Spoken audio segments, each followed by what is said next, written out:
Okay, so hello, we are Roberto. I'm a UPO student. And I am Dominic.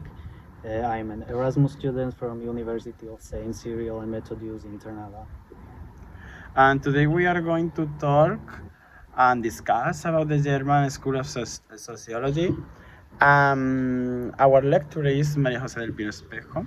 Okay, so first of all, we are going to define what is exactly the German School of Sociology. It has two specific traits.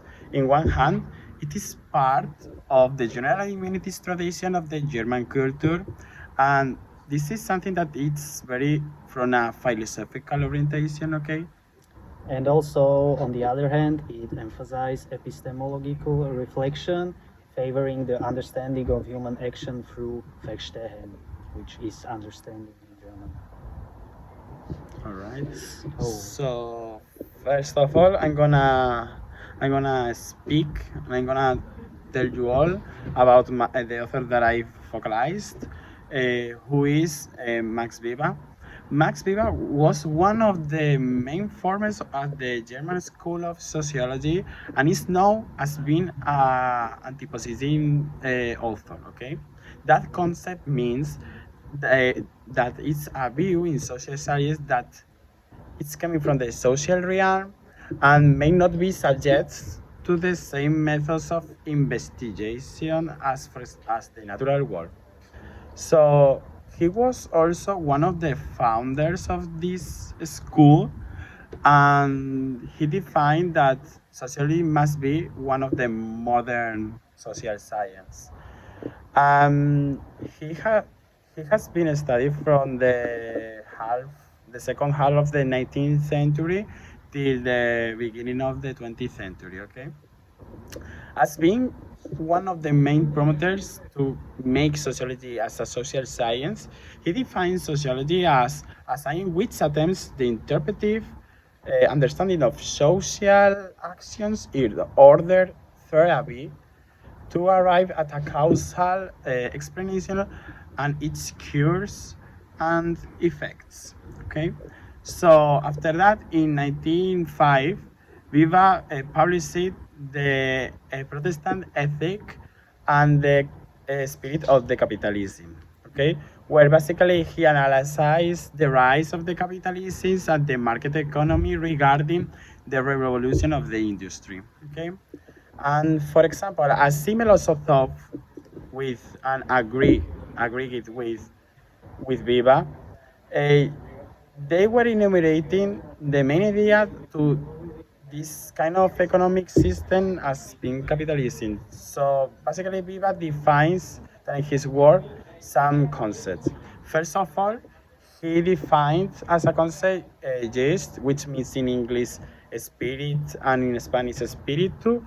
And he said that basically spirit is a certain mental condition, stance, and attitude to live in our society. And for him, the individual mental constitution that was decisive for the formation of the capitalism resulted as the Protestant ethic. Okay.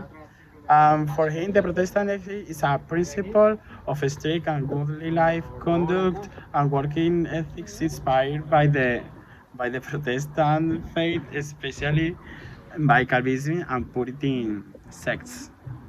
Okay, and to sum up, that in his development of the work, he was basically describing how the Protestant religion and model of society had set the idea of goodness as God, for example, and define this process as the detachment of the world. Okay.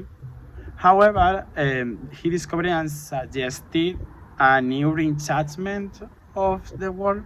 Okay, based on new ideas of expressive cultural movements.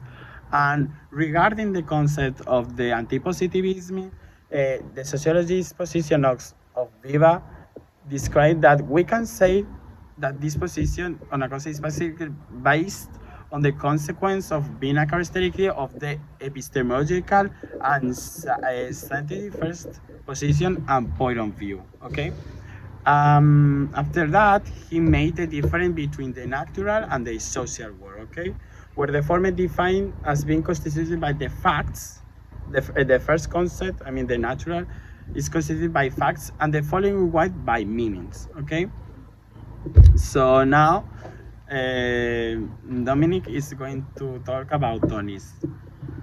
So, who was Ferdinand Tonnies? Ferdinand Tonnies was a German sociologist who spent his childhood on a prosperous farm in Schleswig-Holstein. It is important to mention at the beginning that he was from a wealthy family of farmers, and from that point he has a kind of easier position to study and to do whatever he likes because his family can afford it. So he started at the University of Strasbourg, and then he continued to the University of Vienna, Bonn, Leipzig, Tübingen, when he finally received his doctorate in classical philology in 1877. Okay, so what was the most important things about Ferdinand Tonnies? He was the president of the German Sociological Society from the years 1909 and 1933.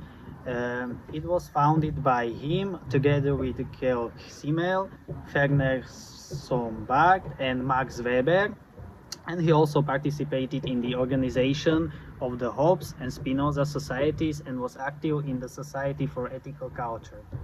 Although he lived his adult life in the region where he was born for the most of his life, he also liked to travel, especially to England, where his studies and publications gave him many friends.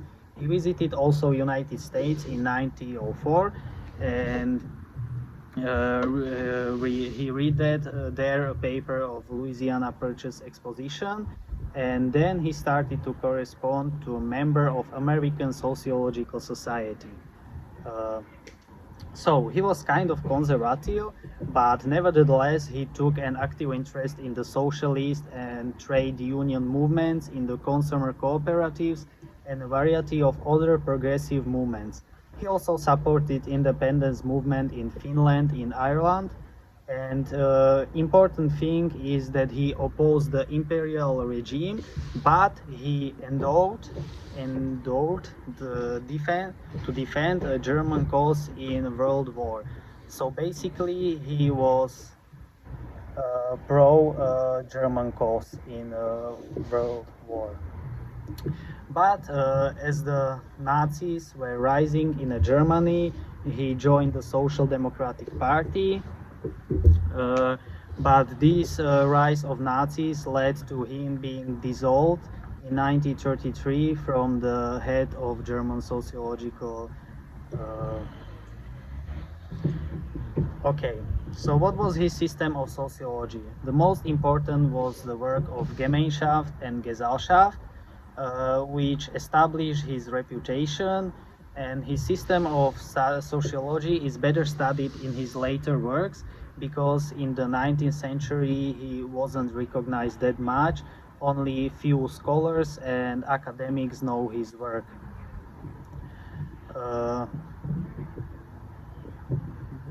So what it is about?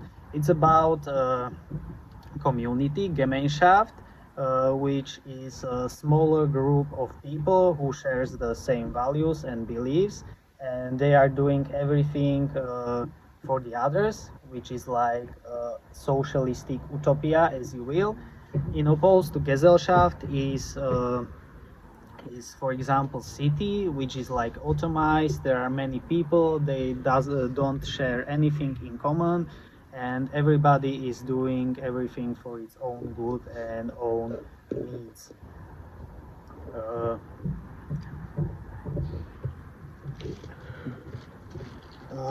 What was his main contributions?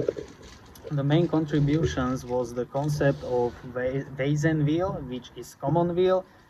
For the Tonnies, every community, every town, every city, every countryside has a common will, and it's a goal that this community wants to reach.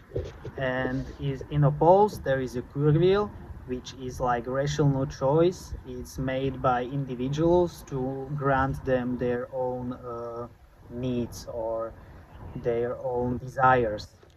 Also, the originality of Tonnies' doctrine of the different types of social entities lies in its synthesis of the social theories of rationalism with those of the Romantic and historical schools. His theory overcomes the antagonism between the organistic and the contractual conceptions of the society. According to Tonnies, these apparently irreconcilable views of human society correspond to real historical phenomena, and some of the greatest political theories of the past have abstracted models from this reality. The model of the organic society is Aristotle's polis, while the model of the contractual society is Hobbes' political commonwealth. The voluntaristic basis on which Tonnies reconciled the two traditions in social theory enabled him to state the old problem of the relationship of the individual to society in a new way and to propose a solution for it. Some relationships may be assumed to exist prior to individuals, while the other relationships may be assumed to be the result of an agreement among previously independent individuals. The individual is always conceived of as social being, and correspondingly social entities are conceived of as the creations of willing and acting individuals. Epistemologically, Tonnies anticipated Georg Simmel's idea of pure sociology as a systematic theory of the forms of social relationship. For nearly 30 years, Gemeinschaft and Gesellschaft was hardly known, as I mentioned at the beginning. Only the scholars and academics know about it. And it came to change after First World War, when a new generation of disillusioned uh, people with the existing social order and long going for Gemeinschaft turned to the book with enthusiasm. Tonnies did not share the pessimism of Oswald Spengler's Decline of the West, with its value-laden distinction between culture and civilization. He saw hopefully in the future, visualizing a socialist order that would have the attribute of Gemeinschaft and that would be based upon rational ethics and possibly on a worldwide political order. Okay, so after studying about the German School of Sociology, I found that there's two questions that, under my opinion, we can compare with our current society. So, first of all, as being a contemporary society, and in my case as Spanish, how can the religion really affect to our current model of society under the Vivar's point of view? Because for him, in the society of the second half of the 19th century, was very influenced by the Protestant religion. But now, as a person that I've lived abroad, I think that the religion is still having a huge influences in our country, but I think that it's more cultural. Now, the capitalism is really established as the main model of economics, and it's more important the money instead of the religion. Now, for example, the Roman religion in my case, has not a huge influence in comparison to the capitalism. So, basically, in comparison to that moment of the history, now the religion and the Roman religion, for example, has no influences linked to the economic market economy. Okay, but as I interpreted with the Vivar's studies, I think that in that moment of the history, during the German Empire, money and the market economy was directly linked to the Protestant religion. So this is something that we can compare and has changed because many reasons, but I can remark that for me the most important ones was the first and the second World War, and in our case as Spanish, the civil war that we had at the second half of the 20th century. Sorry.